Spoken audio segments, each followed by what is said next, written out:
चारधाम यात्रा में गए श्रद्धालुओं का धैर्य अब धीरे धीरे टूटने लगा है। चारधाम यात्रा में अव्यवस्था से जूझ रहे श्रद्धालुओं के गुस्से का सामना ड्यूटी पर तैनात पुलिस वालों और अधिकारियों को झेलना पड़ रहा है। ऐसी ही एक घटना सोनप्रयाग में देखने को मिली। तस्वीरों में आप देख सकते हैं कि केदारनाथ यात्रा के लिए सोनप्रयाग में लाइन व्यवस्था पर खड़े एक यात्री दल की गुरुवार को कुछ सुरक्षा कर्मियों से कहासुनी हो गई। मामला इतना आगे पहुंचा कि दोनों में हाथापाई की नौबत आ गई और पुलिस और यात्री दल में धक्का मुक्की हो गई। यह स्थिति इसलिए बनी है क्योंकि माना जा रहा है कि सरकारी रजिस्ट्रेशन के आंकड़ों से ज्यादा श्रद्धालु चारधाम पहुंच रहे हैं।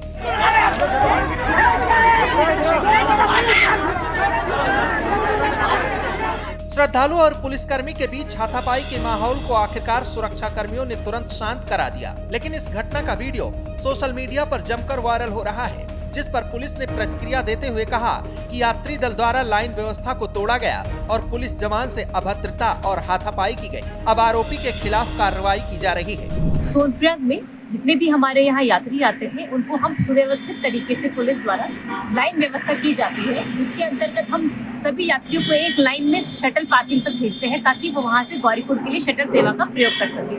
लेकिन आज दिनांक 16 मई को हमारे यहाँ अत्यधिक भीड़ आने के कारण कुछ लोगों का एक झुंड आया जिन्होंने पूरी लाइन व्यवस्था तोड़ दी। जब वही लाइन व्यवस्था तोड़ रहे थे तो हमारा एक सिपाही ने उन्हें जब रोकने का प्रयास किया तो भीड़ ने उग्र रूप लेते हुए उसको मारने की प्रयास किया। उसके ही दृष्टिगत जो बाकी हमारे पुलिस के जवान थे उसके बचाव में आए और उस भीड़ को रोका गया उनके द्वारा, जिसका वीडियो आज बहुत ज्यादा वायरल हो रहा है। मैं अनुरोध करूंगी सभी जनता से जो केदारनाथ धाम में आ रहे हैं कि जो हमारी पुलिस की लाइन व्यवस्था है एक ही लाइन बना के आइए, जबरदस्ती आप भीड़ बना के मत आइए और पुलिस का पूरा आप सहयोग करें ताकि हमारी जो यात्रा है ये एकदम शांतिपूर्वक चलती रहे। आपको बता दें कि चारधाम यात्रा पर भीड़ बढ़ने पर पुलिस को अपनी रणनीति भी बदलनी पड़ रही है, क्योंकि यात्रियों के लिए सुविधा के साथ साथ सुरक्षा भी जरूरी है। इसी रणनीति पर काम करने के लिए देहरादून में डीजीपी ने अधिकारियों के साथ बैठक की, जिसमें कई अहम फैसले लिए गए। कई बार यात्रियों की सुरक्षा के लिए उनको बीच बीच में रोकना भी पड़ता है, जिससे यात्री खफा हो जाते हैं।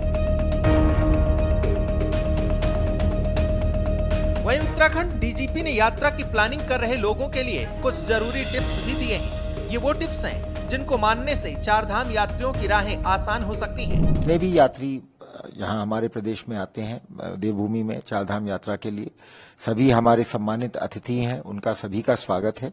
लेकिन जिस संख्या में इस साल यात्री आ रहे हैं तो हम एक तो यही उनको अपील करना चाहेंगे कि भीड़ को देखते हुए थोड़ा सा उनको धैर्य और संयम बरतने की कोशिश करनी होगी और हमें उनकी सेफ्टी के लिए, उनके कन्वीनियंस के लिए जगह जगह हो सकता है कई बार हमें ट्रैफिक रोकना पड़े, क्योंकि अगर आगे का मार्ग संकरा है या ट्रैक रूट पर या जो यात्रा की पड़ाव है आगे अगला पड़ाव है वहां पे कोई अकोमोडेशन खाली नहीं है या व्यवस्था नहीं है, तो हमें फिर हमने अलग अलग पॉइंट्स चिन्हित कर लिए हैं यात्रा रूट पर, जहां पर हम अगर भीड़ का दबाव बढ़ता है तो श्रद्धालुओं को रोकेंगे। इस साल चारधाम यात्रा में तीर्थयात्रियों में गजब का उत्साह दिखाई दे रहा है। यात्रा की शुरुआत के पहले हफ्ते में ही चारधाम पहुंचने वालों का आंकड़ा 2.5 लाख पार कर चुका है। अगले 6 महीने में यह आंकड़ा 80 लाख के पार जाने का अनुमान लगाया जा रहा है। वहीं चारधाम यात्रा के लिए अब तक 27 लाख से ज्यादा तीर्थयात्री रजिस्ट्रेशन करवा चुके हैं। हर दिन क्षमता से ज्यादा श्रद्धालु दर्शन करने के लिए आ रहे हैं, जिससे प्रशासन की व्यवस्थाएं गड़बड़ा गई हैं। इतनी भीड़ को काबू कर पाना प्रशासन के लिए आसान नहीं है, इसलिए कुछ जगहों पर पुलिस को हल्का बल प्रयोग भी करना पड़ रहा है। ब्यूरो रिपोर्ट, श्रेष्ठ उत्तराखंड।